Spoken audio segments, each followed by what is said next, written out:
Привет, меня зовут Рома Кримас, я художник, я рисую стену здесь.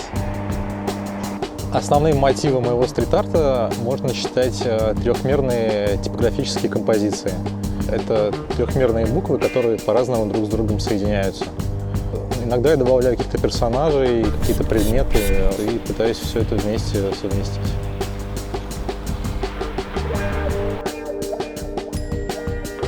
На мой взгляд, это довольно интересный эксперимент — внедрять свой стрит-арт в местный контекст. То есть, опираясь на какие-то местные мотивы декоративные, художественные, делать все-таки свой стиль.